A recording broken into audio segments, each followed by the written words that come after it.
Guys, Michael. Alright, guys, thank you so much for coming today. I know it's a last minute event and stuff, but we just did a great job. We promoted everything, so we had a good turnout. We had a good speakers as well. So Jonathan is here and the team is going on. Oops. Okay. Yeah, so I hate this thing as well, by the way. I haven't started. You wait. Yeah, just stop. I don't want to talk already. So we're gonna have 3 speakers as usual. Next month we have some announcement towards the end as well. So you're gonna have some exciting stuff towards the end. So you have to wait for it. So let's start first. So first of all, thank you to Fortwell and Work. And Fortwell sponsored the pizzas. So these people, go find them if you want more info about working in Japan or what. This girl and the girl behind. So yeah, and Work as well. So Work probably want us to work hard or what. Yeah. Anyway, the Wi-Fi password is here. I hope it's the right one. If not, it's not. Okay, Work Malaysia, all lowercase. Got it right? I'm not going to change the site, by the way. Yeah. So it's Work event. If not, go find them. And the agenda for today is 3 speakers. We have a good pizzas. Okay, we're going to start a bit late. I know the traffic is quite bad. So the first one is thank you service workers for SPA, the work boss. He's the founder of Congress, Nation Insider, and also KLJS. He's the founder. And he finally wanted to go to the top now. So, and the second speaker is Malcolm. He's a React guy, so it's how to learn writing tests for JS. And he worked with a German company. I can't remember. You can ask him later. So the last speaker is Tristan. He's from Rapid River. He's a Ruby guy, but talking about JavaScript tonight. And he's talking about Esprino, so probably some Mexican dance as well.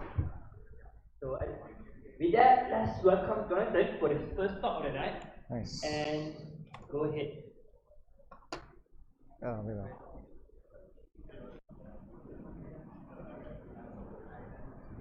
Hello. Okay, hi everyone. It's an honor to be here. I haven't given a talk here or in KLJS for like half a year, I think. Let me turn that off first.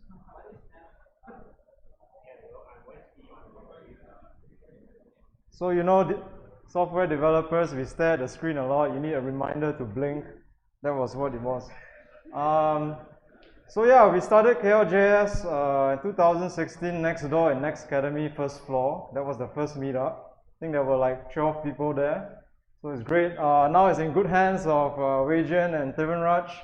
I've retired from KLJS. But I'm just advising here and there. Okay, today I'm going to talk about service workers. In particular for your single page applications with Workbox. Workbox, we'll see what Workbox is.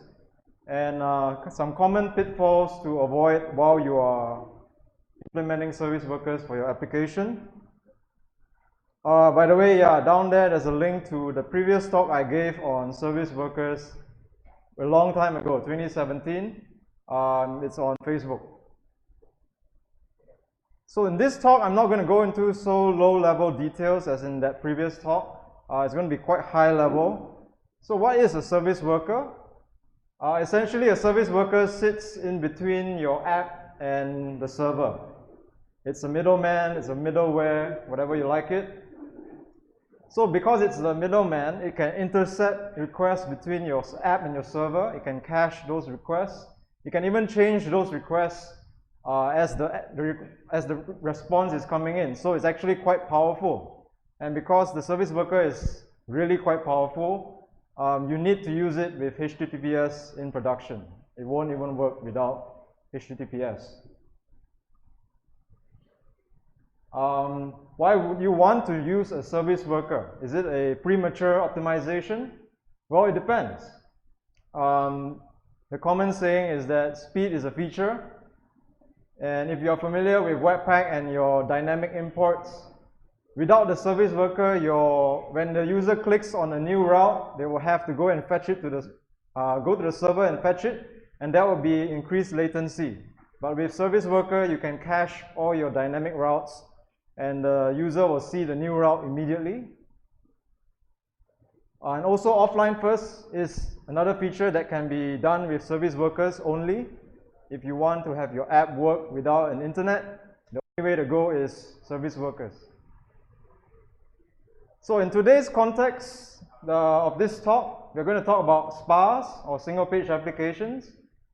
Who here has deployed a SPA to production, or hobby SPA, whatever SPA? All right, about 30–40%. Okay, so every time, I assume that you normally turn on your hash bundles, like you fingerprint your files, your file name is based on the content. I see a lot of blur faces. Okay, maybe some. So sometimes every time you deploy, you change the code, you deploy, it will generate a new file name with a different hash. And ideally, you keep it all in your bucket somewhere, right? But sometimes you don't want to do that. You want to have a clean bucket with the latest version only. So that's when a service worker can help you to cache all those files on your client upfront, so that you can deploy and wipe your bucket clean with the new version, and your users will be able to use the old version on the browser in the meantime, without any disruption. So that is the part we're going to talk about today. So a little bit of animation on how on a service worker life cycle. It's not super accurate here, but once it goes through the installing phase, it doesn't immediately go to active phase. It waits for the next page load before it goes to the active phase by default, unless you can explicitly ask it to immediately activate. So in this first time, when your user first loads the service worker on your app, they only go through two phases, the installing phase and the active phase. And you can immediately skip to the active phase without waiting through some code. We will see what's that. Updating service worker. So after the initial page load, you deploy a new code, and is there some animation? All right, instead of just installing and going to active immediately, it has to go through a waiting phase by default. There is a waiting phase because, well, after all, your user is still actively using the old service worker. So the new service worker will have to queue in waiting before it becomes active. But we can also write code to push this to active immediately if we want to. And we will see whether that is a good idea or not. So in words now, first time your user loads your page on Hacker News, maybe, you go viral, the user will load your page with the service worker. The service worker will install in the browser, but it will not take over the page immediately. It will wait for another page load. It means the user press F5 or the user closes the tab and comes back before it takes over the page. Unless you call this thing called clients.claim.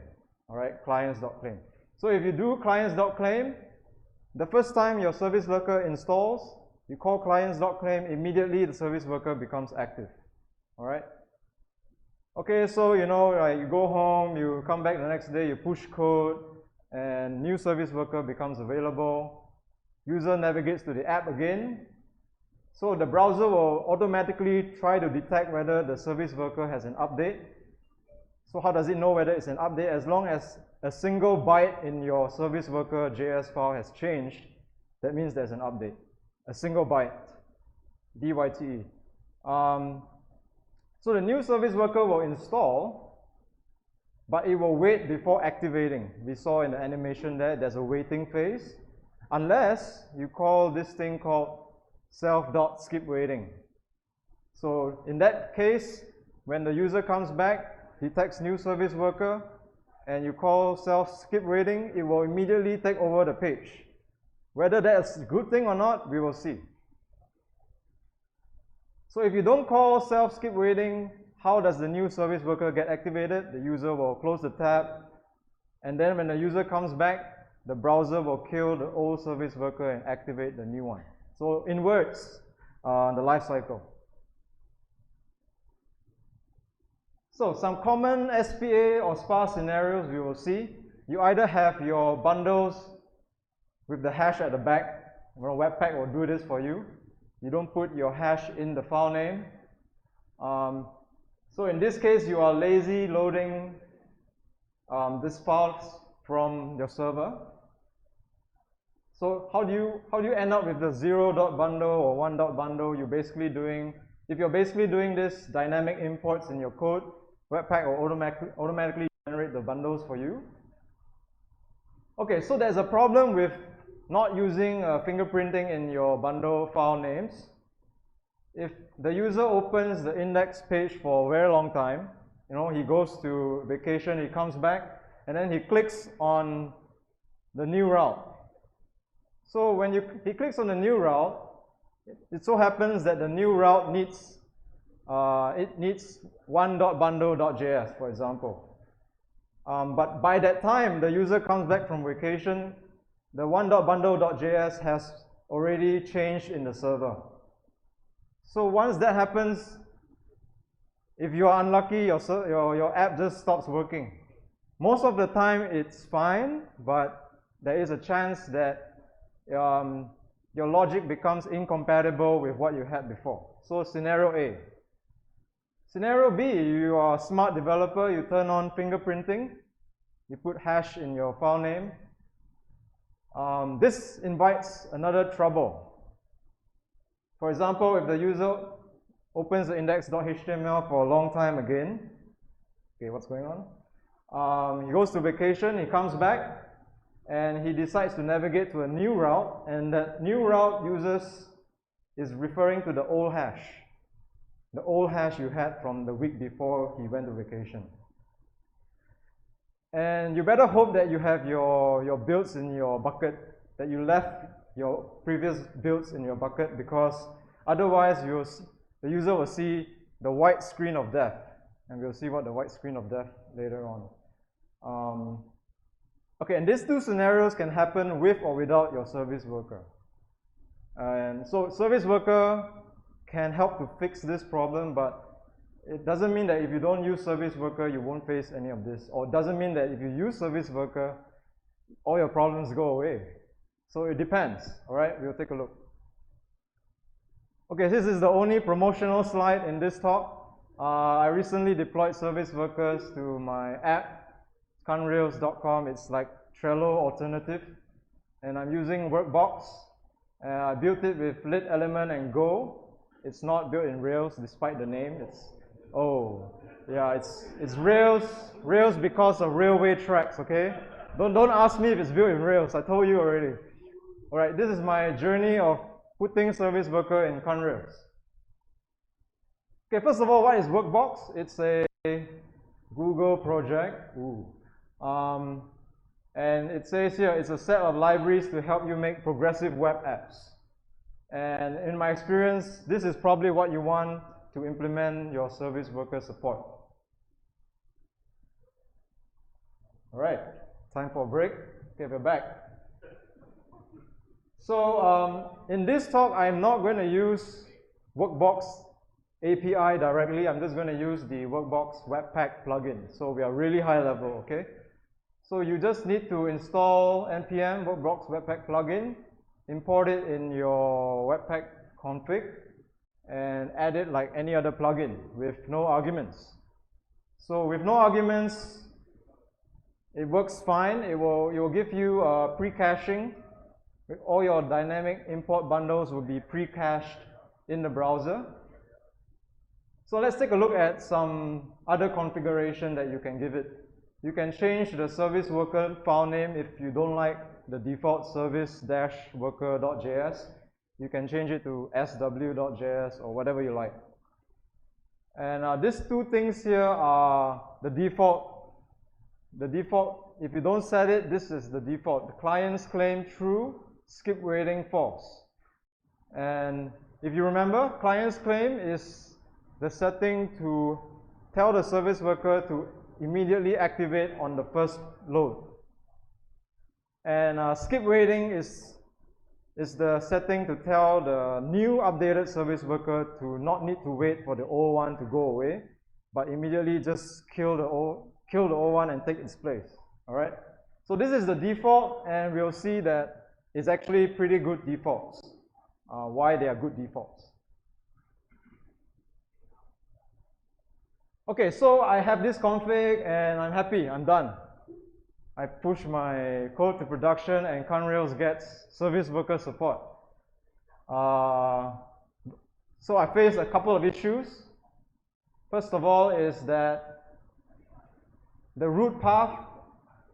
So just with this config, the plugin will help you to cache index.html, but only on the root domain, but not like root/path/ some other path, right? So there's this issue where this is on the root path. It's redirected. You see something there, but it's root, all right? And it loads from the service worker. The index.html is coming from the service worker.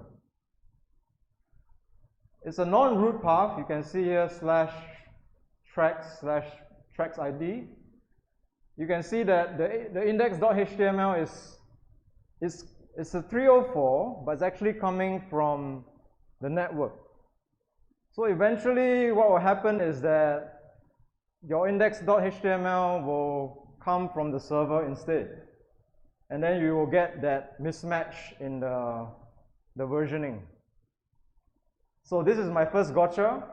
So what you actually want to do is tell it to navigate fallback to index.html. And then particularly if you are a single page application, this is probably what you want. Like every route serve index.html that belongs to the root.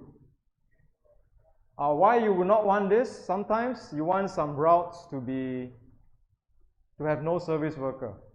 There's another setting, navigate fallback blacklist, where you can set some routes where this does not apply. Okay, so yeah, I solved one bug. Let's move on, right? Move on to other issues. So I faced another issue. And let me skip ahead actually. Okay, this is the issue, right? I have fingerprinted my main bundle in production, but it says here, hey, no main bundle, I can't find it. Syntax error, unexpected token. Basically, it returns a HTML file from the server, 404 page. So this is the bad thing that happened, and it took me like a week to figure out what in the world was going on. So this is why that was going on, okay? The main bundle is in the pre-cache. You can see that when your service worker runs and everything, you'll see a cache here, workbox-pre-cache, and a bunch of all the files it cached up front. You can see that main bundle is there, but because you load your main file in your HTML page in the script tag, and the browser does not consider that to be a pre-cache. It considers that to be a runtime cache. And because there's no runtime cache, the browser will go and ask the server for a new version of the bundle file, which doesn't exist because I clear my bucket every time I deploy. So that's what's going on. Browser is still going back to the network to fetch my main bundle. That's what I just said. Browser considers script loads to be from the runtime cache. So if you don't have that problem, maybe you don't use fingerprinting in your files. Going to the network can still be bad because of the scenario A that we talked about earlier. And yeah, the white screen of death you can see here. User doesn't see anything. So the fix for that is to explicitly state a runtime cache policy files, and you tell it to use a cache first policy. So far this is working okay in production, but a month from now you can ask me again, is this doing fine? Seems to be quite fine for now, because it's time to give a talk. So now, with that configuration, your main bundle file will retrieve the file from the service worker, which is what you want. You want everything to come from the cache because you don't want to have any more dependency on your bucket files.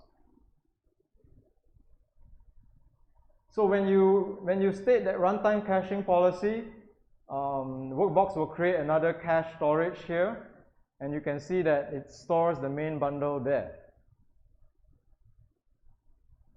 All right, now let's examine this client's claim thing. Why is it a good idea? It's a reasonable default, but that's the conclusion. So it's pretty safe. If you think about it, it's pretty safe. Once your user comes to your page for the first time, the service worker will pre-cache everything and it will just wait there asking to be activated. And then client's claim will enable the new installed service worker to take over the page immediately. It seems like a pretty safe thing to do because after all, the first time the user loads, it has all those dependencies that you already have in your cache. So why not just take over and start using the cache straight away? So it seems like a pretty reasonable default, and the Google experts agree with that. But if you don't enable this, then basically your user will not enjoy the benefits of the cache until they go away and come back again. So I think if you want a best first impression, you should just enable this, which is the default anyway. Second default is skip waiting false. You don't want if you have an existing service worker in serving your pages, you don't want to immediately ask it to go away when you detect a new one. Why? So walk with me through this. Consider a scenario. So the first time your user loads the page, it requires this file, 1.abc. All right? So your service worker faithfully saves it to the pre-cache. All right? 1.abc is in the cache. And then you update your code to change 1.abc to 1.def. So what happens with skip waiting true? If you use skip waiting true, even though your 1.abc is in the cache, the new service worker will take control and purge the old cache files. It will purge 1.abc and all its siblings, and it will replace it with 1.def and all its siblings. But your user is still on the old index.html file, and when the user starts to do something in the background, he might want to ask for the old file, 1.abc, but you already cleared it from the cache. So, and who doesn't get that? Who gets that? Somewhat. Okay. So basically, if you put skip waiting false or skip waiting true, it will clear all your old cache first. And if the user does something that requires a file from the old cache, it will see an error. So what you want is skip waiting false. You know, let the old files remain in the cache so that if the user navigates somewhere, it will still be able to use that file. So then how will you update your app then, right? So the recommended, one workflow or one solution is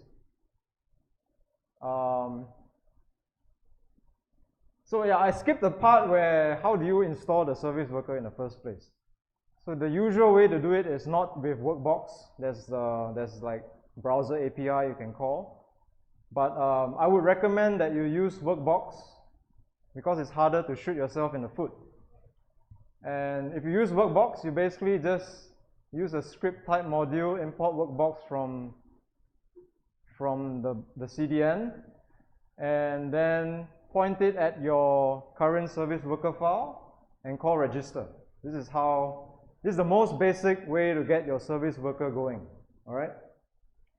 But if you deploy this to production, your user is probably going to get stuck on the same version forever.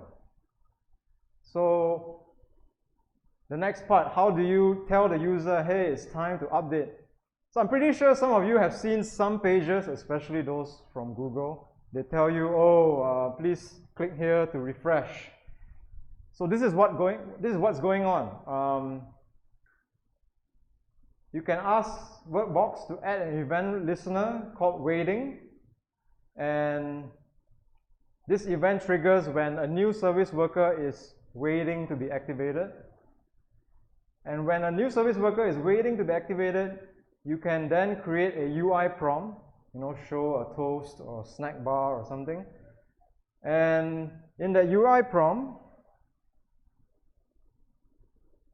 once the user clicks OK, refresh, then what you're doing is you basically listen to the controlling listener, which means the service worker is already in control. All right.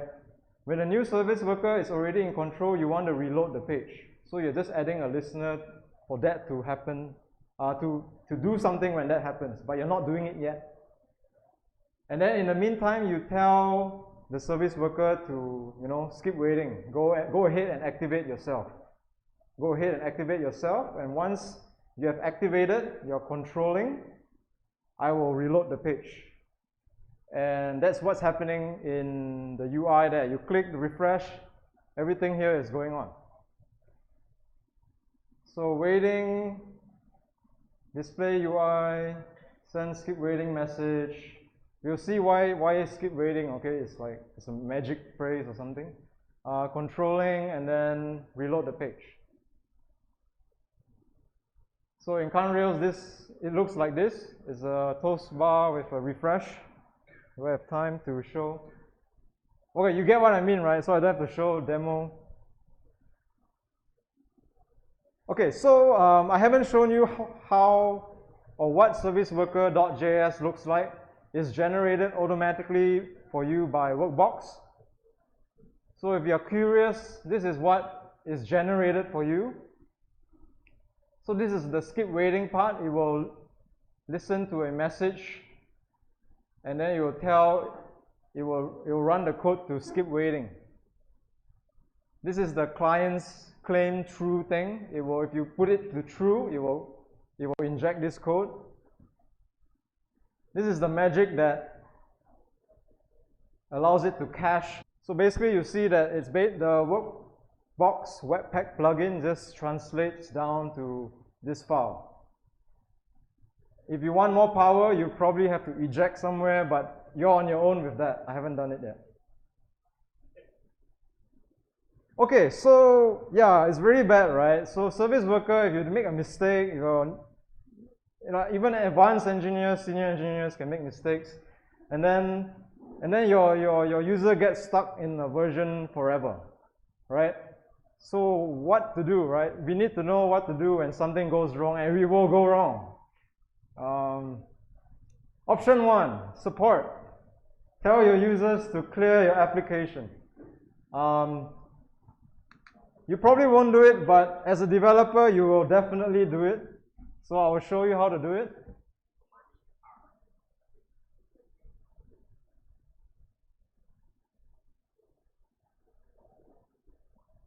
Okay, so you basically want to go to your application page,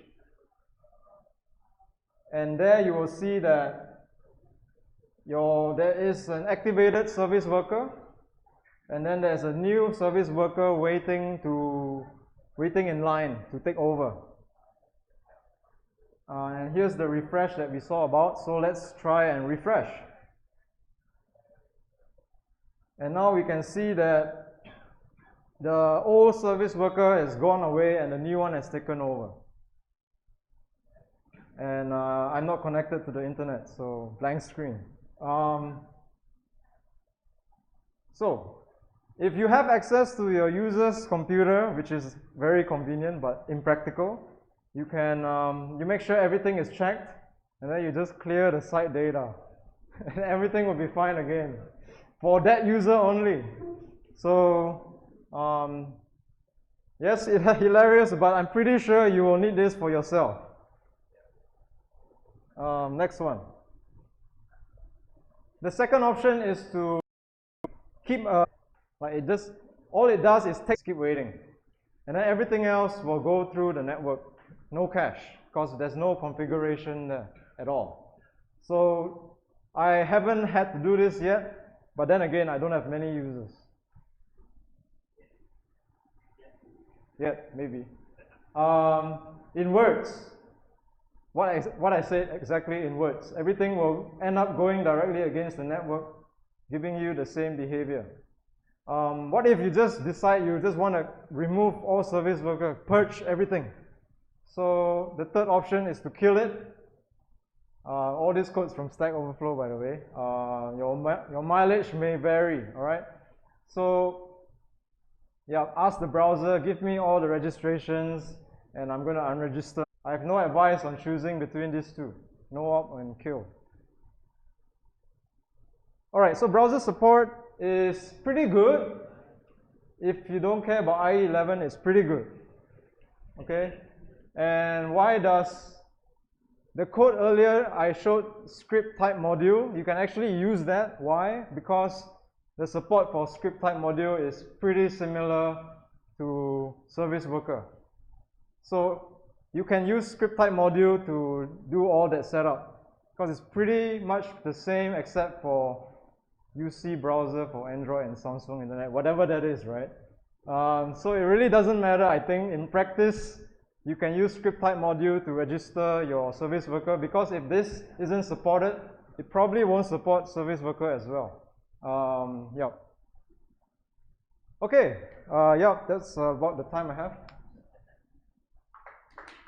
I think I have a question or two, maybe. You first, okay. If you would like to build a mobile app, would you build it from scratch, or would you use your website or service worker and bundle it together like Yeah. Okay, for me, for this app, I would definitely go service worker first. Service worker first. Okay, actually a good example of an app, a web app that behaves very well as a mobile app is the CryptoPanic website. CryptoPanic website. If you install it as an app on your phone, as an icon on your home page, and you launch it, it behaves exactly like an app, but it's actually a PWA. So go check it out. All right. Yes. Yeah, I have two questions actually. Been doing around PWA, doing some stupid sites and stuff like that. So one of the issues that I have is okay, this may be a really dumb question because I'm not very familiar with Webpack. So in PWA, to make it work, you need a service worker and you need a manifest.json, right? So manifest.json takes in the icons for you to put it as your mobile screen icon for the app. So, but I'm not actually importing it inside the project itself, but I want my Webpack plugin to actually build it alongside with the service worker. I understand the what service worker okay. won't actually cache those. Yeah, that's the question I have. Yeah. Okay. Well, this is not talking about manifest at all. There's nothing to do with manifest. No, but it's more like how does you get the service worker to add those into cache? Do you want to do that in the first place? Is that a good idea? Maybe you want it always to load from the network. Okay. All right. Second question. How do you change the caching strategy? I don't want to be cached, like load first, and if it doesn't load, then get home to cache. Actually, to the first question, you might need to use the copy plugin, right? And maybe it will magically appear in your manifest. So you have to experiment with that. The second one is, again, sorry. So it starts off by default as pre-cache. Right? Oh yeah, yeah. So what if I want to get like I want it to query first. If it doesn't return, then look from cache. Okay, so the configuration gets really complicated. No internet. Okay, so go to the Workbox Webpack plugin page, right? You know how to Google.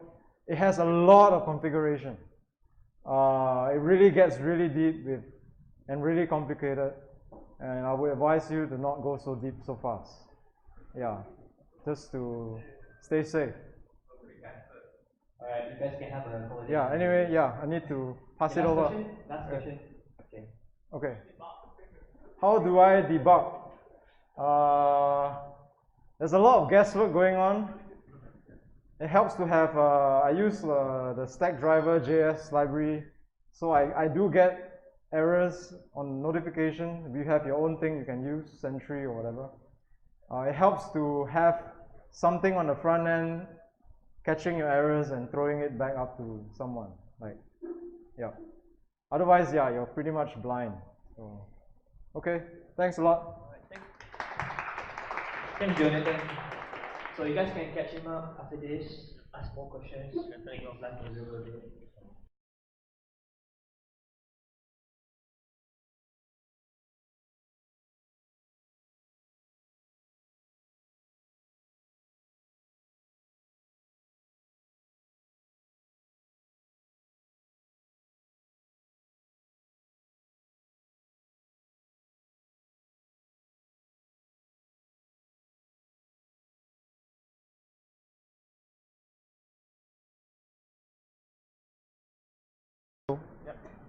Can you hear me?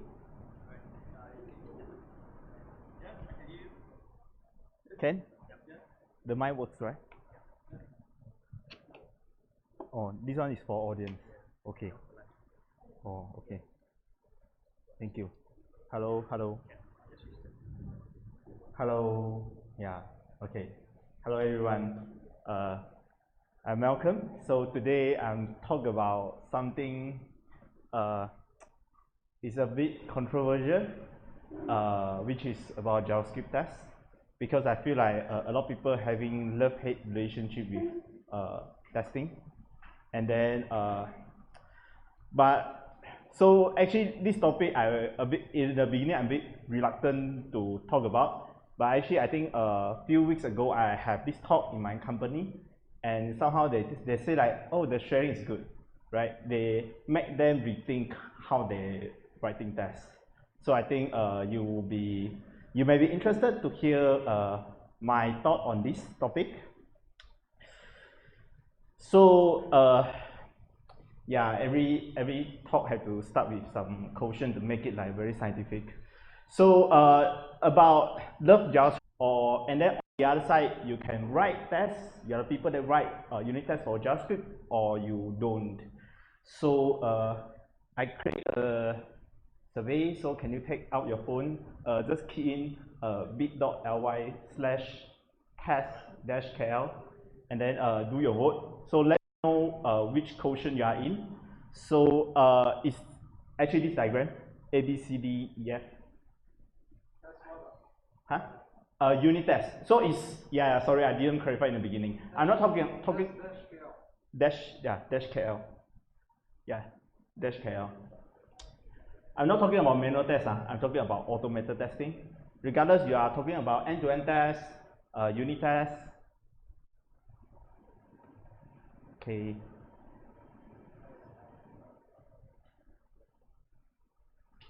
If you have something not here, maybe you can let me know. Yeah, next time I can edit in. Yeah, what is your?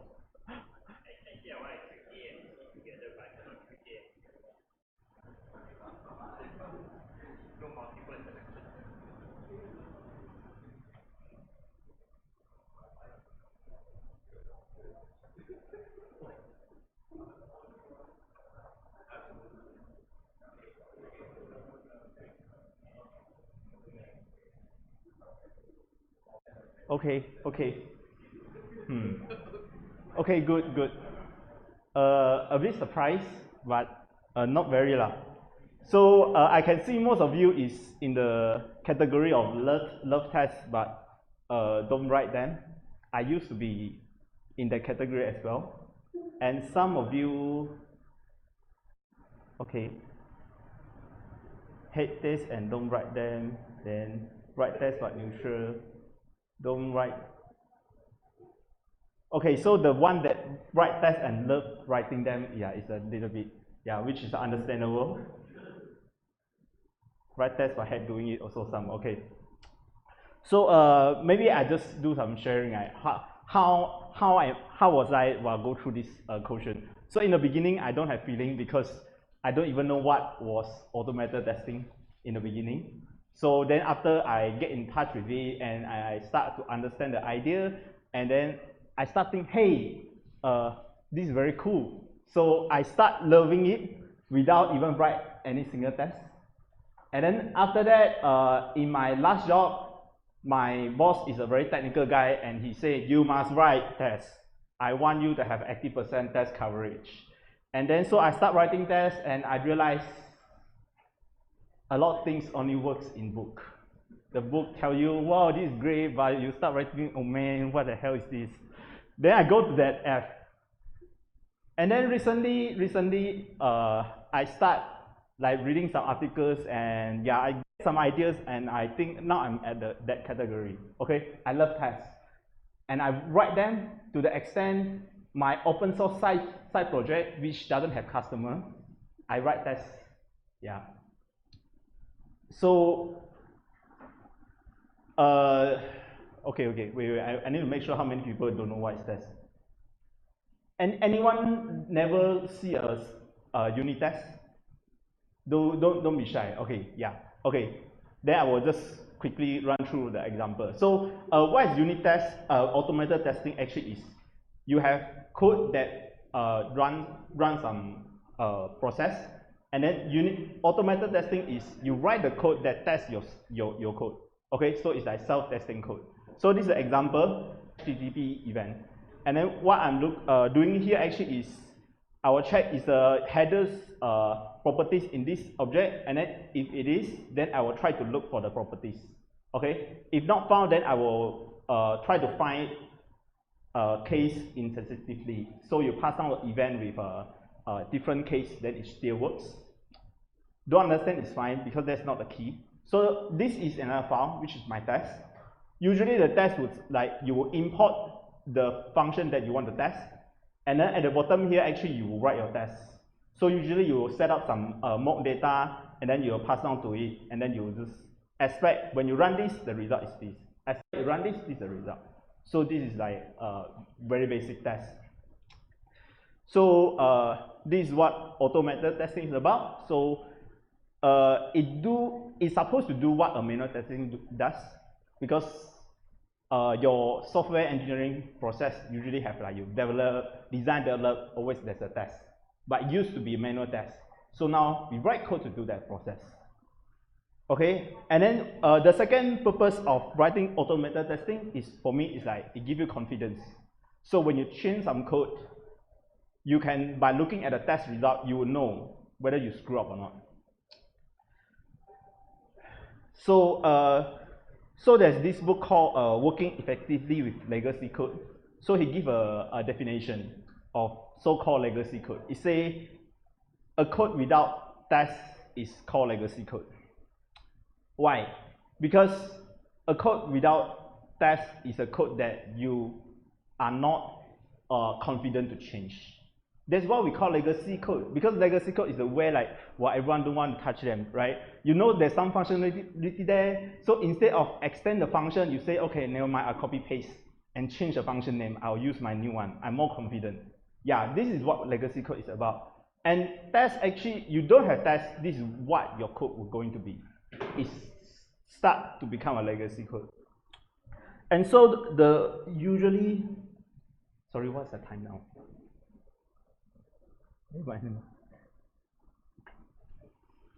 Actually, how many time I have? Yeah, I need to estimate a bit. 30 minutes, 20. Okay, cool. So this is a so-called testing pyramid, where they say the recommended approach is you write a lot unit tests, write some integration testing, write a little bit end-to-end tests. So the difference between all these, right, is not that clear. Nobody can give a very clear definition. But the key is unit test usually is test a very small unit of code, for example, a function, for example, a component. And then end-to-end test usually is like running browser testing. Like for example, you use Selenium, open a browser to go to a website, or use Cypress. Yeah. So it's not a very clear difference, but it's a spectrum. Okay. So why they recommend you write most unit tests? Because unit tests first is very fast. Because you don't need to set up so many processes. You just run the test, then you know the result. So it's very fast. Secondly, it's very clear because you only run this test, this code. So when the code throw error, you know exactly where is the problem. So this is why they recommended this approach. And I used to believe in this. Okay. Later I tell you why, how it happens. So I believe of what I told you, and then I start writing tests, and I start hating it. Okay. So why I hate it? If you cannot relate, it's fine because you are still in the first phase. So my suggestion is try write tests in your work, and you can start relate to this. Yeah, first is it's a lot of effort and it's very tedious. Every time you change the code, then you need to change your test again. Okay. And then second reason is you write a test, right? It's like short and theory. If you don't understand, it's fine. It means like I write for the fun. I think, hey, I write tests. My code is self-testing. But then, hey, bugs still happen, right? It's like write for nothing.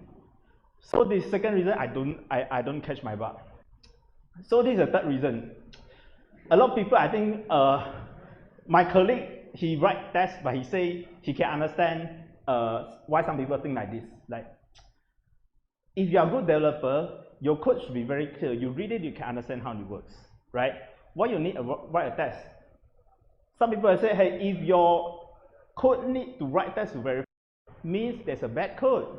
Good code is clean code, easy to understand, right? So why we still write tests? So that's why the time I start hating writing tests, but I cannot persuade my boss this is a bad idea. So I will show you an example of tests, and hopefully you can start understand like why people start hating writing unit tests. So I'm using jQuery because I think jQuery is a very good library. Yeah, in all seriousness, it's a good library fun to write. It's just not fun to maintain. Yeah. So this is a jQuery code in which we have a function called get Pokemon data. So you just pass on what's your Pokemon ID, and then it will call this API Pokemon JSON Heroku app blah blah blah, and then it will get Pokemon data and it will append to my div. Okay, so this is a simple function. So just now I show you, right, what we should focus on is unit tests. So I want to write unit tests for this. Because I want to write unit tests, the thought process would be, hey, but I don't want to test jQuery. Because I test jQuery, it is not unit test anymore. I'm testing jQuery. So what do? So this is how my, so this is the part where I use jQuery. Okay, you don't understand jQuery is fine, but the gist of it is, you make an AJAX call, then get the data, then append. So this is my test looks like. Because I don't want to test jQuery, the first thing I do is I mock it out. Okay, you don't understand what is JS mock is fine. The key is what at the top there just now I use jQuery to do something, to call AJAX, to append something. Here I mock it out. Okay, I replace it. Why I replace it? Because I want to write unit tests. I don't want to test jQuery. I want to test my code. So I mock it out. I replace it with my own implementation. Like for example, AJAX is supposed to make a real AJAX call to a server. Here I replace it to a stupid callback. Just call it with a bubble saw. Okay? Because this is fine, right? We shouldn't make AJAX call in our test. Okay? And then at the bottom here, yeah. So at the bottom here, this is where I really run my test. I call get Pokemon data, I pass on my Pokemon ID, and then after that, I make sure my code has called jQuery.ajax one time. You have called this one time, and then this one, when it called, it passes on the Pokemon containers. So what I am checking here is I make sure, right, my previous code here, I run this one time, and then I run this one time, and then when I run this, I pass all these parameters. Okay, I complete my unit test. So, but the whole thing, right? You see, I tested few lines of code. I write so many code just to test the code, right? It just pain in the, right? Yeah. So it always make me doubt myself, right? Why I'm doing this? I thought like that's supposed to be fun. Yeah. So I stopped doubting myself. Like all those books, they say, hey, you have unit tests. You are easy to refactor. Your code can keep on a clean, right? But it doesn't work that way. So after that, recently I do some reading and I start practicing what I have learned, and then I start like to write tests. So now I straight away I'm not going to tell you how I learned that. I just tell you what is the lesson that I learned. Okay, the first one is that testing pyramid is BS. Okay, don't believe it. Okay, which level of your test is what you should you need to decide yourself. Okay, you test it at the right level of isolation. End-to-end test, integration test, or unit test, you need to choose what is the right for you. So this guy summarized it very nice. So this guy, I don't know how to pronounce his name, but he's the creator of the Socket.io. So this is what he said. He said, write tests, not too many, mostly integration. So he said you don't write unit tests, you write mostly the test in the center, okay, which is not so small but not so big. Okay, why? I think about it, actually it actually is very correct, because just now I told you, right, one of the reasons I hate to write tests is because if I'm a good developer, why I need to write tests to verify my code? But reading a line of a file of code, a class or function, yes, your code should be supposed to be easy to read.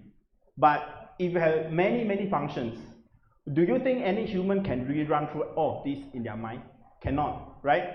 So a unit test, right, for me in that sense is quite pointless, because you are a good developer, a single function, a single unit, you can already write it without bug, without needing need to write a test to verify it.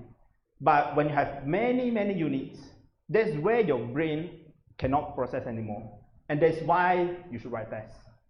That's why you should write integration tests instead of unit tests. Okay, so this is the thing that I think that why we should write at the center level. And then the second reason why integration tests, not unit tests, works better is because it actually closer to how our code would run. Okay, means, right, when you write an integration test, you will simulate some real scenario. For example, let's say you have React. Let's say I'll use React because I mostly write code in React. So you have a React form, okay, and then you have another state management, let's say called Redux. So these two interact together. Redux helps you to keep track of what is your current state, and your React component render what is the UI. So you can test it separately, right? You can test your Redux only, and you can test your React component only. But the thing is, right, how your actual code works is your user don't interact with Redux store. Your user don't interact only with your React component. It interacts everything together. So when you write integration tests, you're actually writing your test as if it is run in the real time. So for example, I used to write the test like what I showed you just now, mock everything, make sure it calls how many times. But now how I write code most of the time is I will render a whole component, and then I don't really check like what is a Redux store value. What I do, right, is I just check when user click this button, will my UI display an error message? When a user click the button, will my UI change to another page? So yeah, that's why I think integration test is good, because with that kind of test, right, when you change your code, you have really confidence that in the real production, when user go through this interaction, it really works, right? If you only test in isolation, it doesn't tell you all this. Okay, so this is a good example of, hey, unit test works. Works, but doesn't work at all. Okay, yeah. So the triangle where they don't tell you is, you go up, yes, it's slower. It's not that clear anymore. But the problem is, you go up, it gives you more confidence, right? At the bottom, test pass, meh, it still may not work. And then second thing is, I want to share is that test actually is like security. So if, especially you work in big company before, right? The security people is always the most annoying one, right? You need to do this, you need to do that, okay? But it's justified because you need security to make sure like dodgy people don't come in. I think test is like this. It's something similar where you try to lock down a code behavior. You say, hey, this code you must work in this way, okay? You set the boundary of the code. So when people change code, they don't change this boundary. But if you do too many tests, as if you make sure, hey, when this code runs, I want to make sure you call jQuery one time. I want to make sure you use jQuery, not Lodash. This kind of stuff. You don't want to set boundary for this. When you set this right, it just makes people don't want to change code anymore, and it make you hate tests. Okay? So the advice is only test the so-called public API, which is what is your input output of your code. Okay, that should be the things that you focus on. No, like, have you called this method?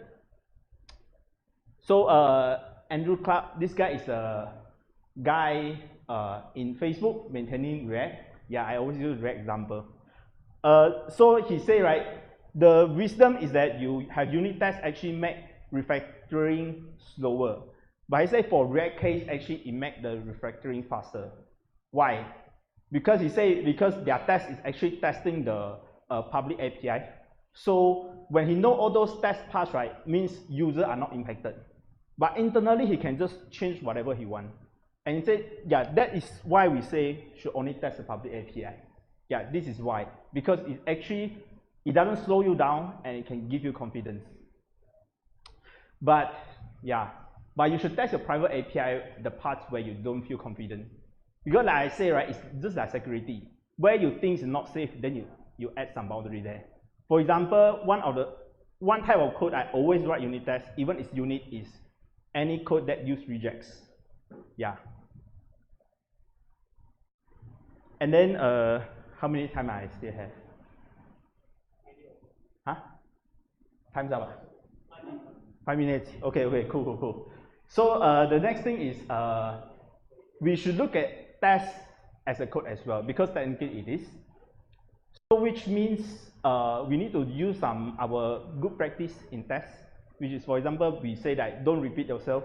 You can do it in tests as well. So for example, this is a test. So this is a real test. I really write this kind of test in my code. So for example, now I have a form. I have a customer form. And then my customer form have two fields, name field and email field, and that has submit button. Okay. Yeah.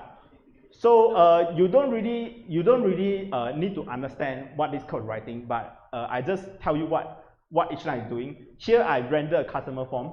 Okay. So I have a customer form, show it in the UI. And then here I get some helper, and then this line is actually say like trigger change event on the name field. Okay, here trigger email change event on the email. Okay, because when you type in your input, actually this is what browser is really doing. And then here click the button, we submit. And then here what I do is I make sure right after I click submit, it actually will submit something. Okay, and then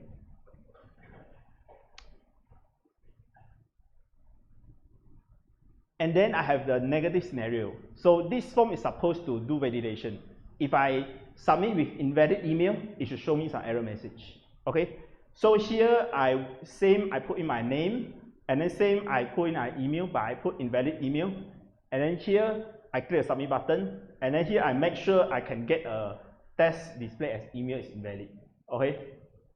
So actually, this is also to show you, right, what an actual integration test will look like. Like I don't see like, oh, make sure this component has these props, make sure this component has call value. No. It's just a very UI oriented one. So actually, this test code is actually quite messy because there's a lot of this kind of stuff, fire event change, blah blah blah.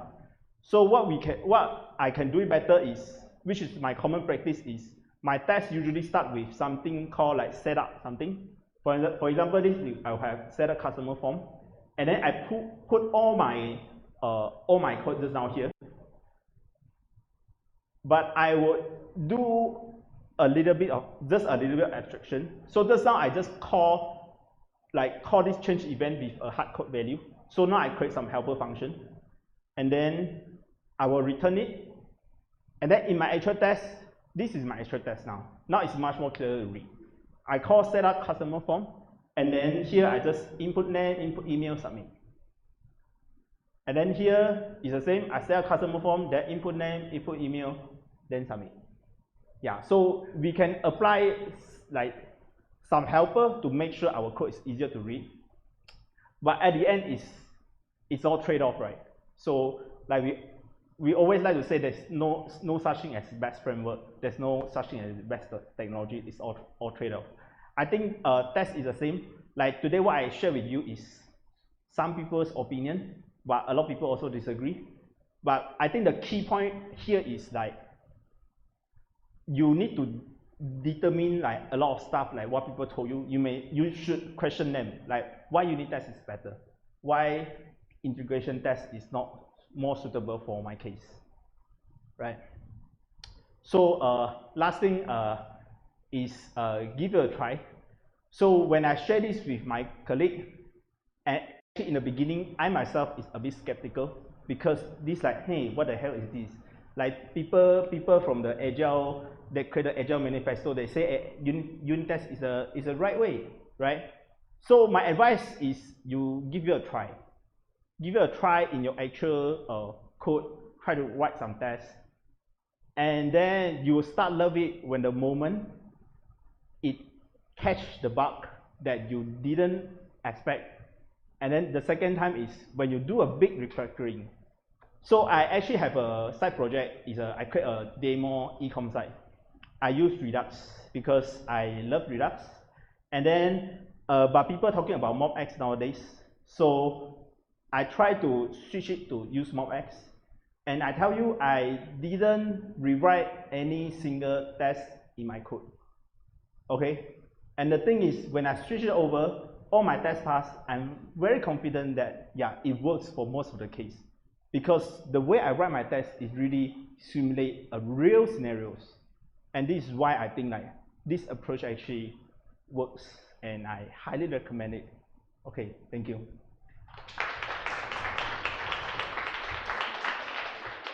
Do I have time for questions? Yeah, cool. How do you test styles? Do you test styles at all? No, I don't test styles because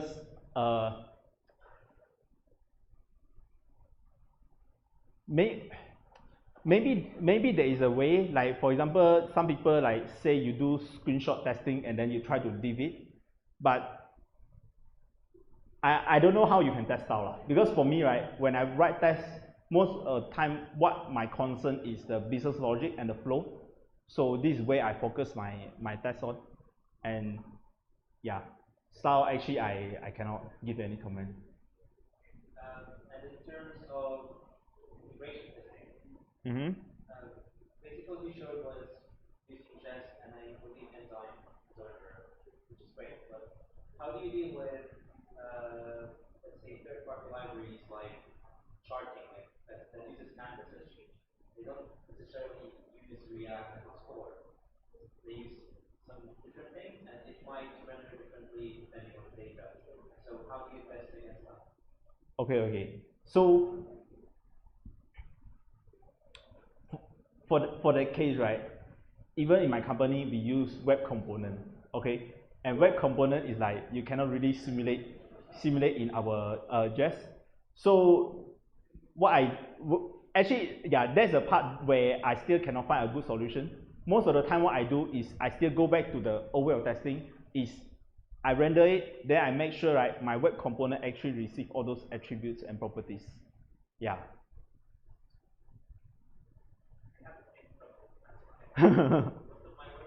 Yeah, that's why in my company I always prefer to don't use the web component because it's so hard to test. Any more questions?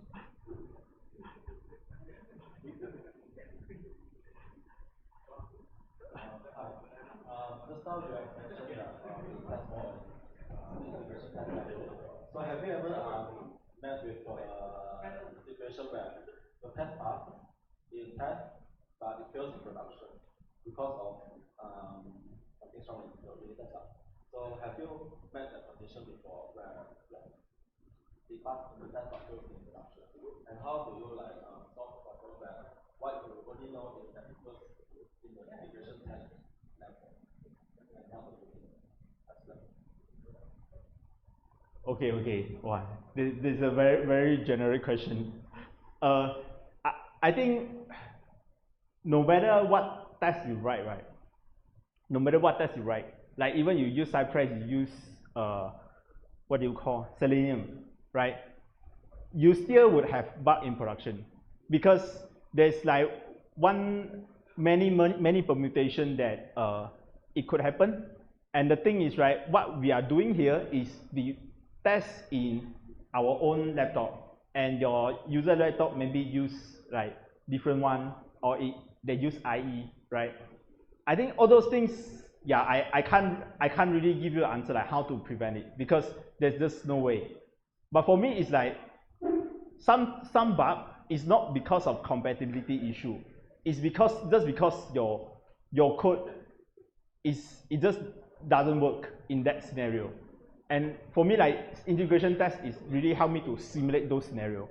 And a lot of time is when there's a bug in production and I know exactly which specific scenario would reproduce it, and I will write my integration test that cover that scenario.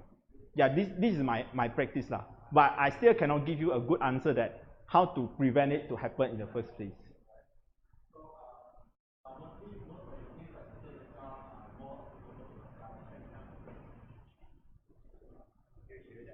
Oh, well, uh, probably because I am a mostly front end guy. I write a little bit of Node.js, but I don't say myself the full stack engineer. I think I still a front end guy. So my experience is really based on front end and JavaScript. Yeah. If you're a back end guy, yeah, maybe it works, maybe it doesn't. I don't know. Any more questions? Going once? Alright, since you declare a war against that component, right? So let the web component answer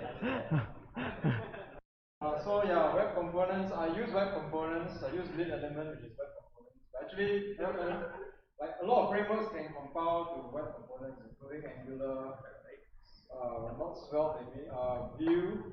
I use WCT tester. Basically,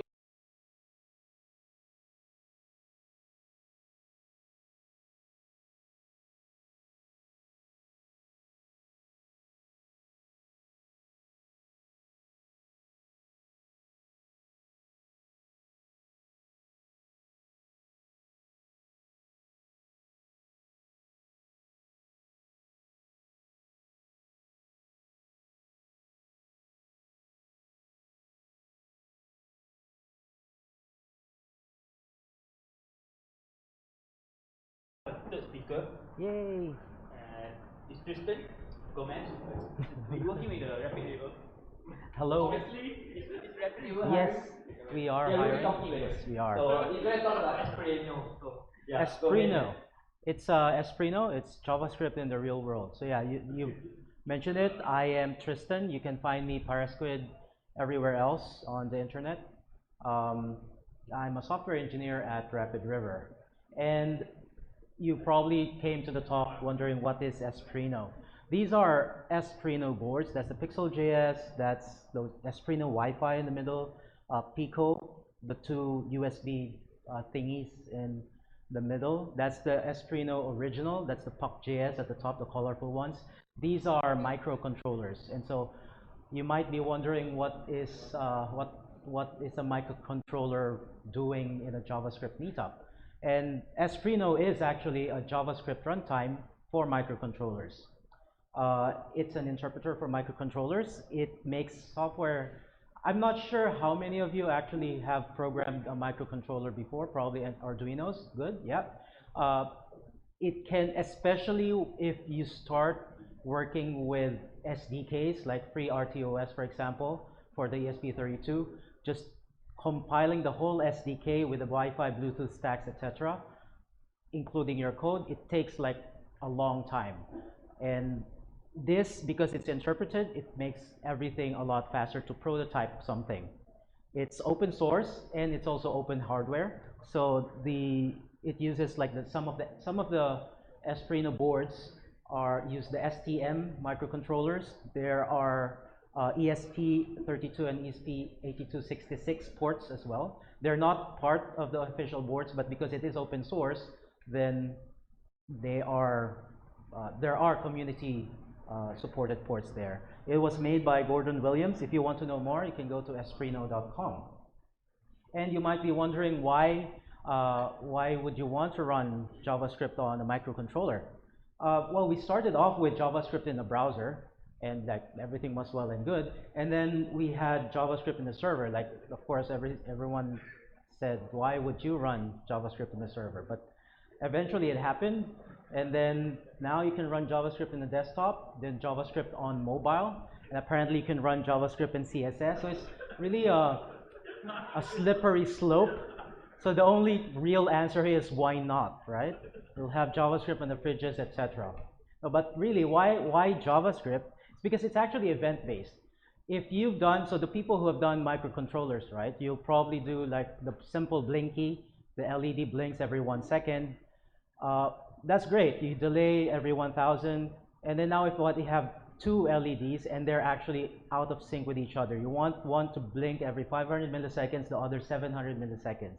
Now you have to start like doing calculations. When do they actually interact with each other? So for a very procedural language, it's very difficult to do these types of events, where in this case the event is the time when they should blink.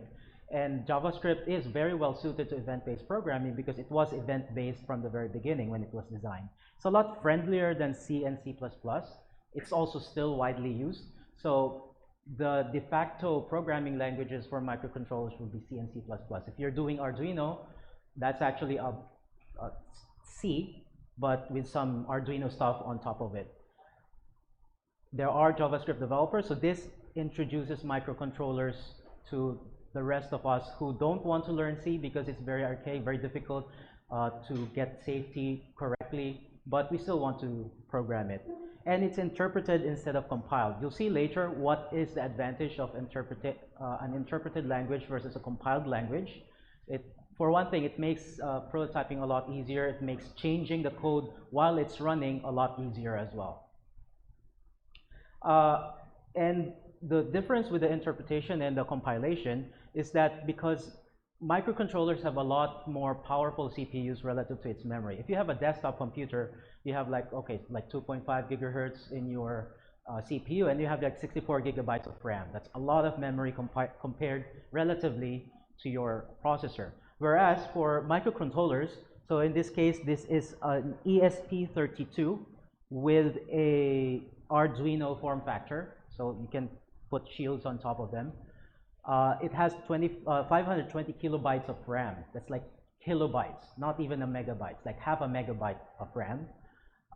Not even our thumb drives are in that size, right?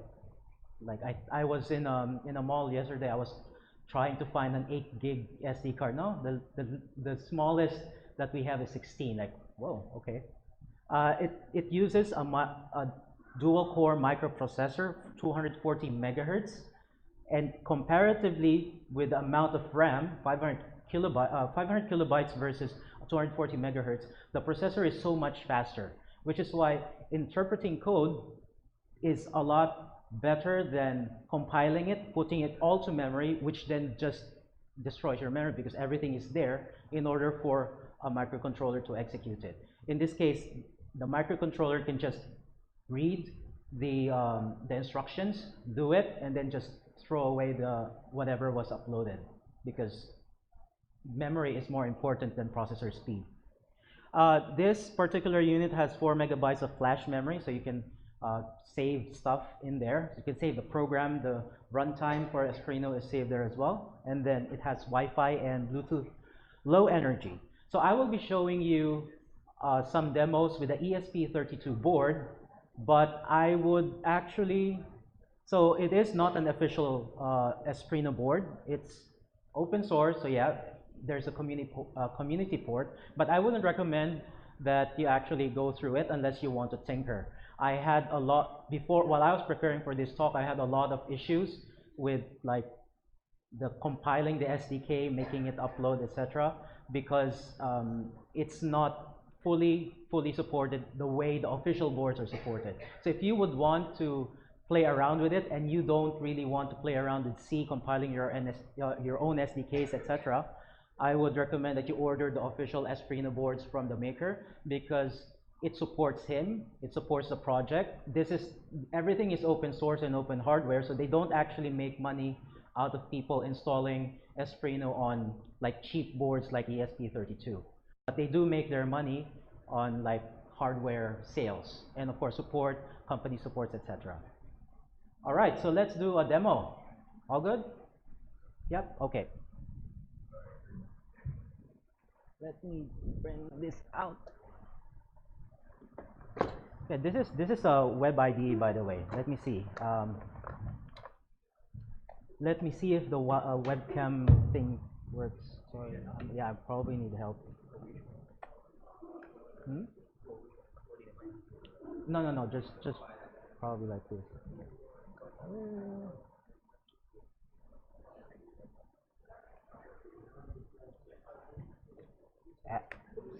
Oops. No. We want to see the board. All right. Can you see it clearly? Is it okay? Or do you want to move it? All good?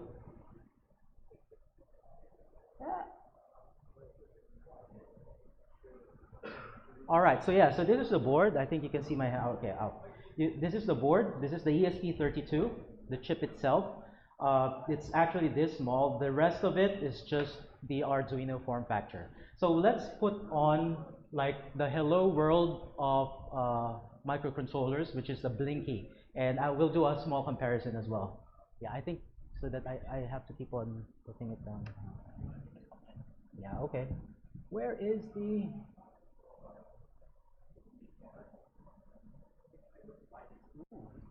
It's my Twitter. I don't really use Twitter. Okay, there you go.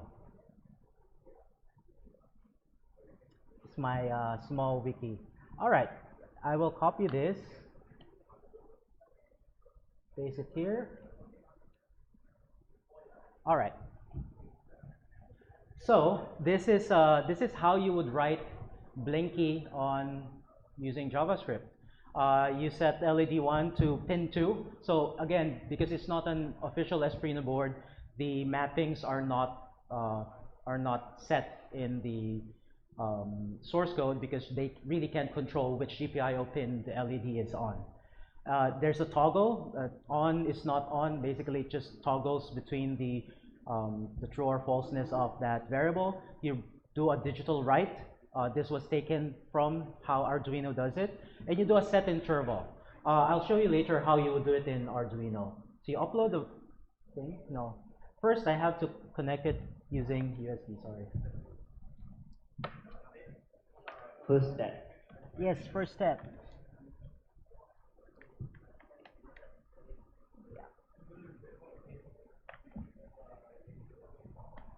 All right.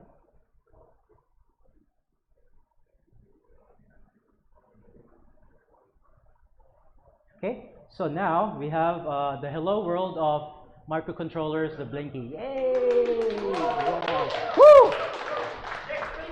Yes. All right. No, so I'll quickly run through the tutorial of Esprino. They have a built-in tutorial here. I'll just go, Tevan. I'll do the thing. Thank you. Sorry, it's a two-hand affair. So I made a small shield for this. This is just so that, because again, the Esprino boards don't have the Esprino boards already have this built into their electronics. This one is not an Esprino board, so I had to make my own. Why are you not using the official board? Because it's too expensive to ship to Malaysia. All right. No, it's okay. Yeah.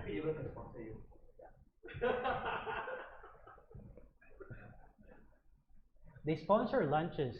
Yeah, I have an album on Google Photos if anyone's interested. Every day, it's like we go to like sushi restaurants, all of these things every day. It's actually very nice. All right, let me sit down. Yeah, okay, thank you. All right, so this is I hope you can see the text. All right, so this is the tutorial. I'll just go through it quickly, and then I'll just keep this there so that you can see it. Probably go put here. Maybe we can just do it.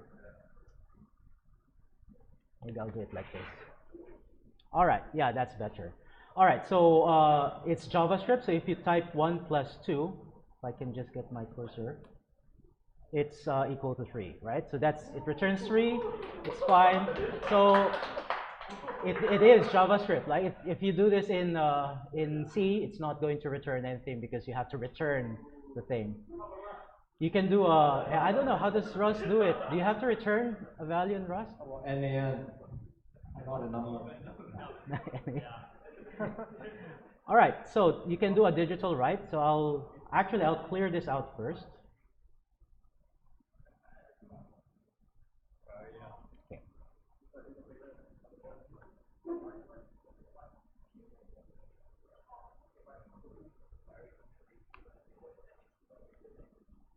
All right, so LED, you write it. Is it right?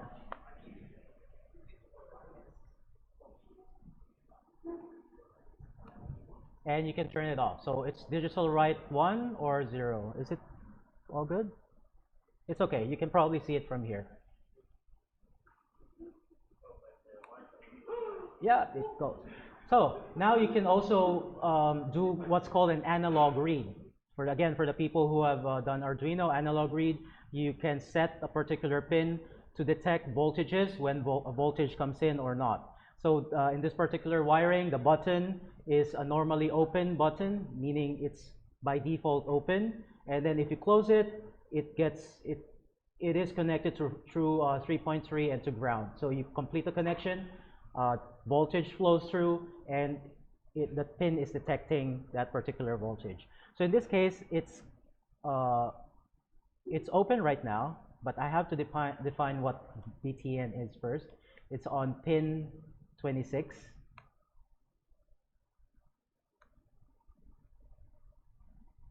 And it returns 0 because I don't have it on. Sorry, can you push it on? Yes. Now it's 1, yeah. So it returns 1, meaning that the button is pressed. It was 0 because it was off, basically, right? 1s and 0s on this particular thing. Now we want to flash the LED. Flashing it looks like this. Why is it so? So you do a function flash. You write 1 to the digital, to the LED, and then you do a timeout, which then turns it off after 200 milliseconds, right? And it's going to define the function. You have to execute the function, and then watch. There you go. It just flashed. No? People were not watching. Anyway, so we can do conditions. So for example, if the button is pressed, then we flash the LED. Of course, if it's not, it wasn't on the off position, then it's not going to flash. And of course, what you can do is you can do a set interval. You can build on top of that. You can do a set interval where if the button is pressed, it flashes the light. And if you turn it off, then it stops the thing, right? Yeah, it's cool. Yeah, yeah, so that's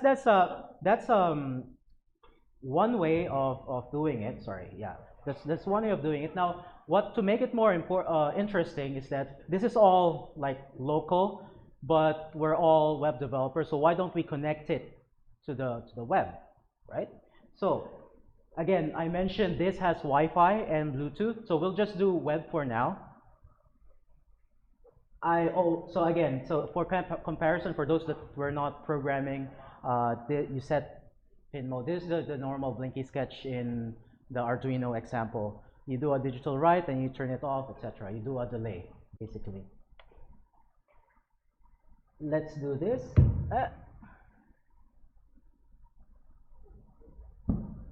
Sorry.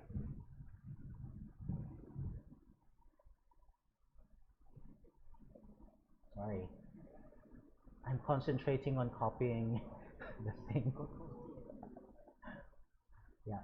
And I will upload this particular code.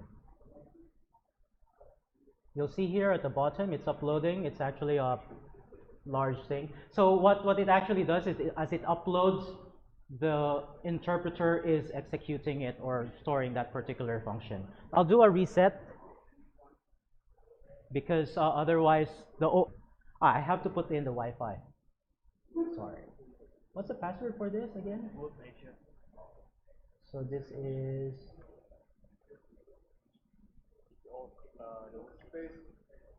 no, that's a Wi-Fi. That's a SSID. This is work Malaysia. Correct? Yep. Yeah.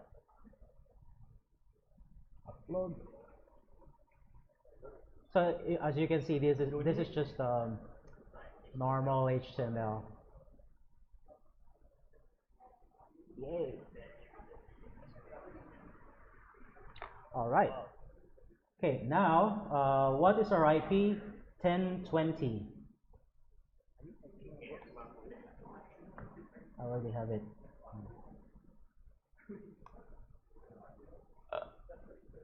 It's not connecting. Am I on the same network?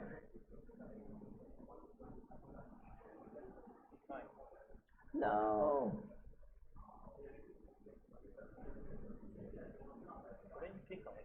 Hmm? Which one? Sorry? No. What do you mean 20? 192.168.0. Ah, 20. Oh yeah, you're right. It was 10 earlier. No, oh no, 1020, not 020. See? No, it doesn't work either. Yeah, so my demo gods are not on here.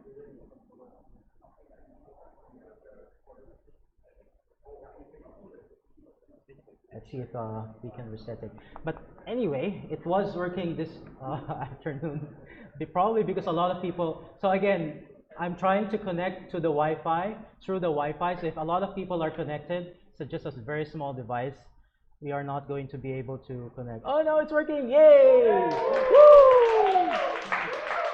Yay! So now you can actually control your LEDs through through the thing.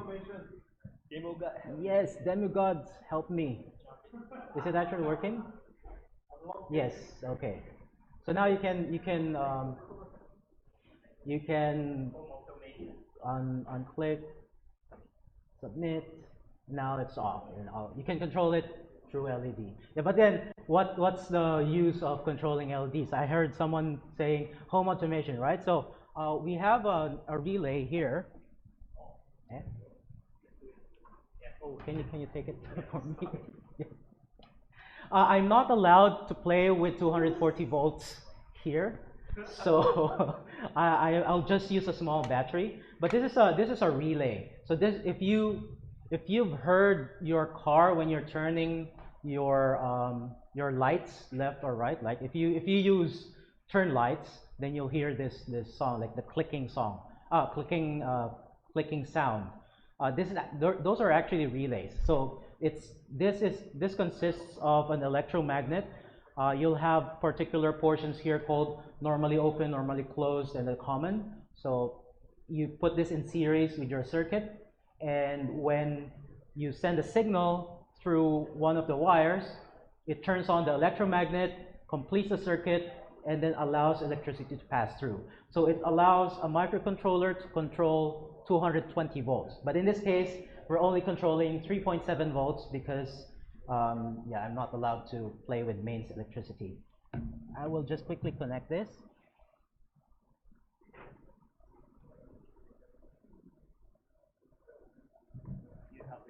Hmm? No, it's okay. Yeah. Can you bring me the screwdriver? Oh no, I have the screwdriver here. No, it's here, it's here.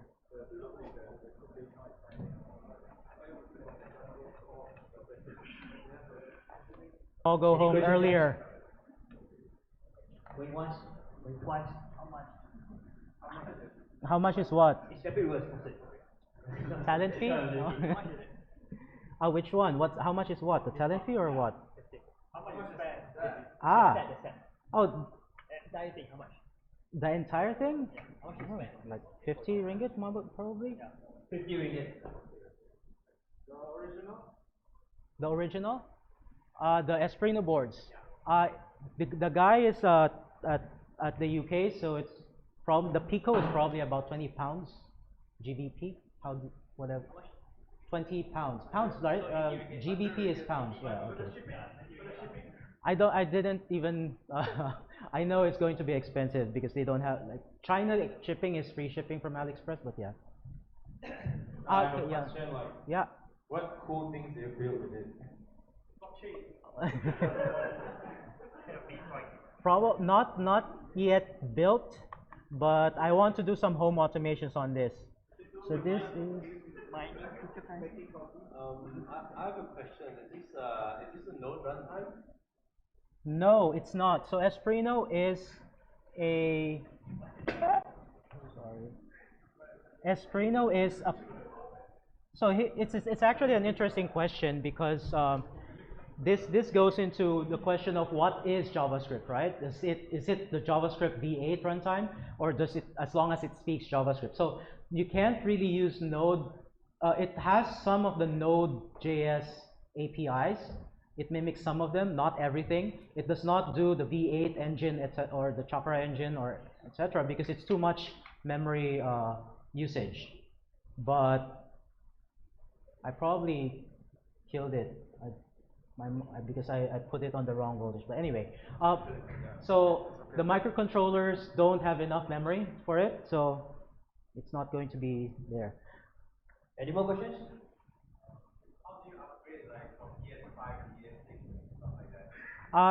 So it depends on the interpreter. So if the interpreter understands ES6, then you can write ES6. It's just like your JavaScript. Like if you have IE3, then you transpile your ES6 programs or TypeScript, whatever, into IE3. So it's the same whatever the runtime. I don't have enough time to finish the thing, so I'm just going to continue on to the next one. All right, Yeah. just finish. Yes. So there's also something called what's the IP show? What's the IP shown on that Raspberry Pi?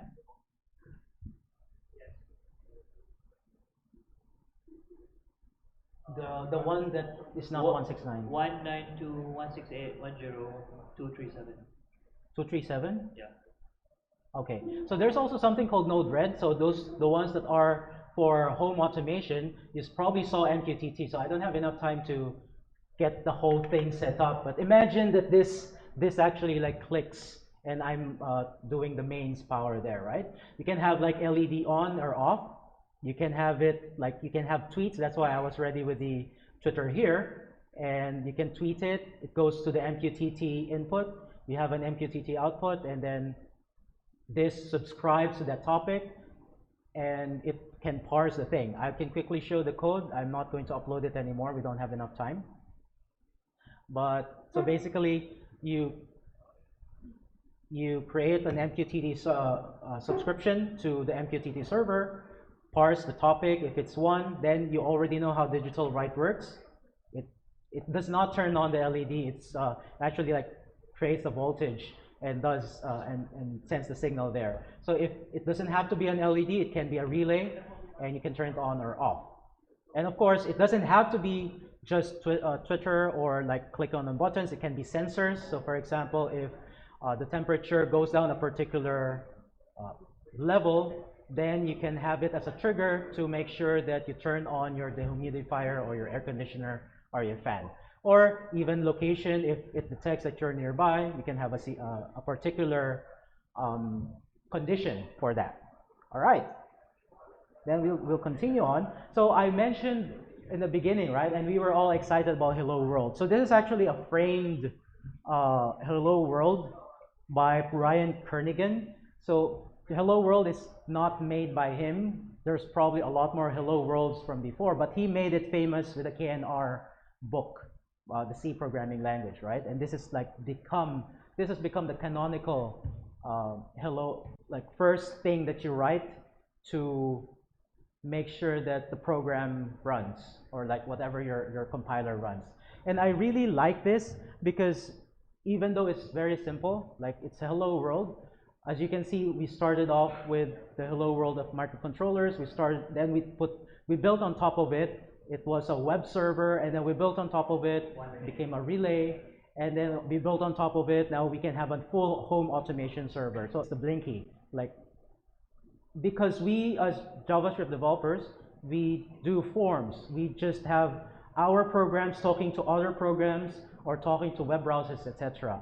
And I titled this talk as JavaScript in the real world because this is our program literally talking to the world, saying hello to the world, because now it affects the world. It's not just a computer program anymore. And I would like you to walk away with that kind of thinking, that JavaScript is not just about the web. It's a programming language, a full-blown programming language, and we can use it to do a lot more. And with projects like these, it gives us developers a chance to play with it and maybe do something else in the future. Yeah, so again, I'm Parasquid, I'm Tristan. You can find me at this handle, and thank you for listening. I have a question. Yeah. Why is it Parasquid? Sorry? Why is it I don't know. I just made something long ago. What do you want? Okay, I'm gonna. So we have a special follow-up from the Angular conference.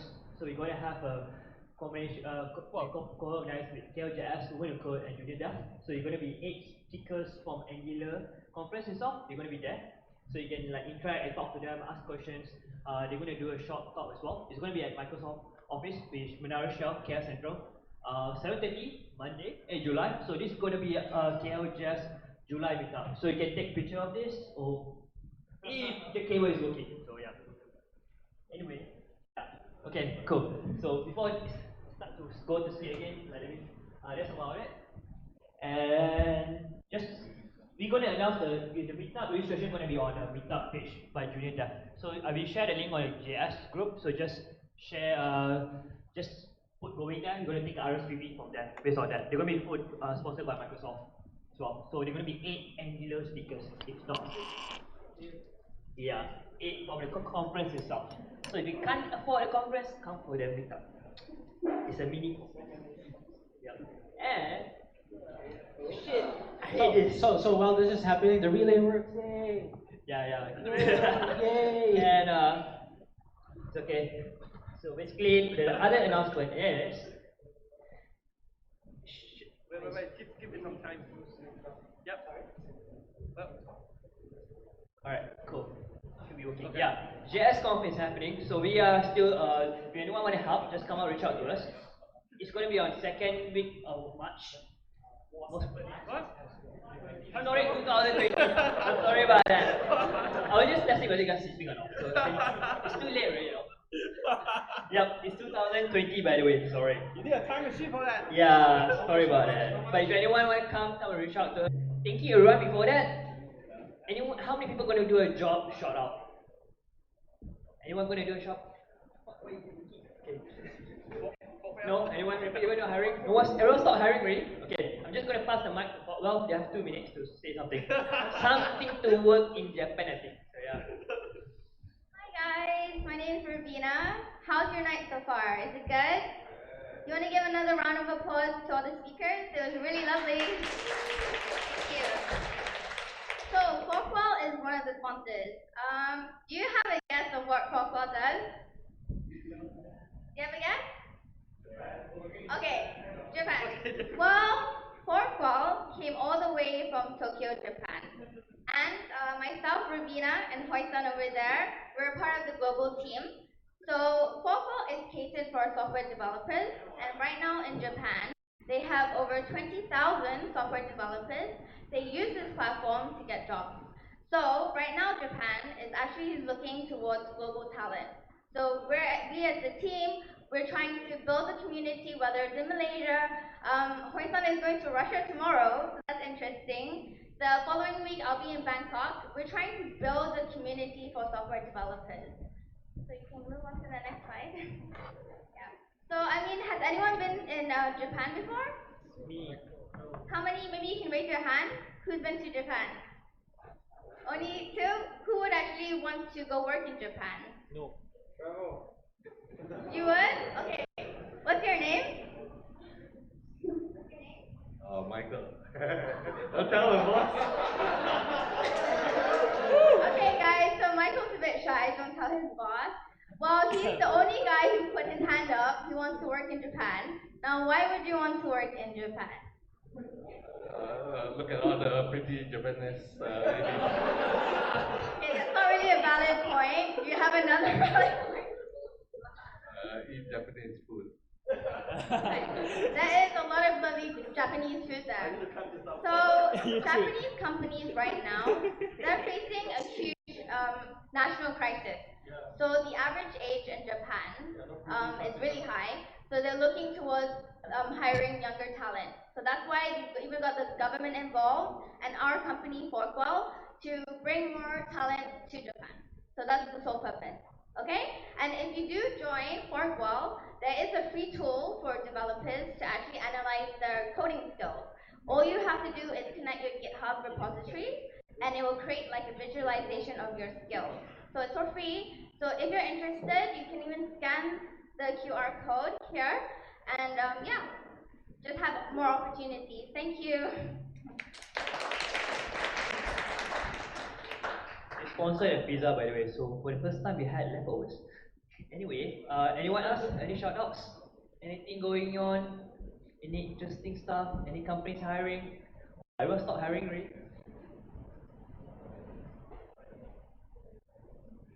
Hello guys, I'm from Accenture. I'm Becky, by the way. So we are hiring. We are not sponsoring today. Maybe another time.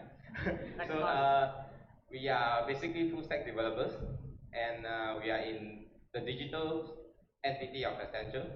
And our work are mostly full stack architecture stuff. So if you love something that is, if you love doing something that is converting application into a more scalable architecture or digital transformation, feel free to reach out to me or my colleague. All of them is in that role. So feel free to reach out to us. Thanks. So anyone else? Seriously? Everyone stop hiring? Wow. Economy is bad. That's why you have to go to Japan. Hi everyone, representing Rapid Rivers, as you had heard, we provide free lunch. Yeah. Thank you. We are hiring, we're trying to expand our QA team actually, and we're relatively new, but we're looking for if anyone with talent or experience in this field, or even is willing or wants to try QA is something else we're looking to build our team. So if anyone's interested, QA, we're building a QA team, and also TPMs if anyone's interested. Thanks. Oh, and always looking for software engineers, of course. Okay, just saying, my companies provide free lunch every single day. Just want to add that. Why are you so defensive? Just want to add that. Yeah. So anyone else? No, right? So, wanted a group photo? Okay, so you guys want to come in front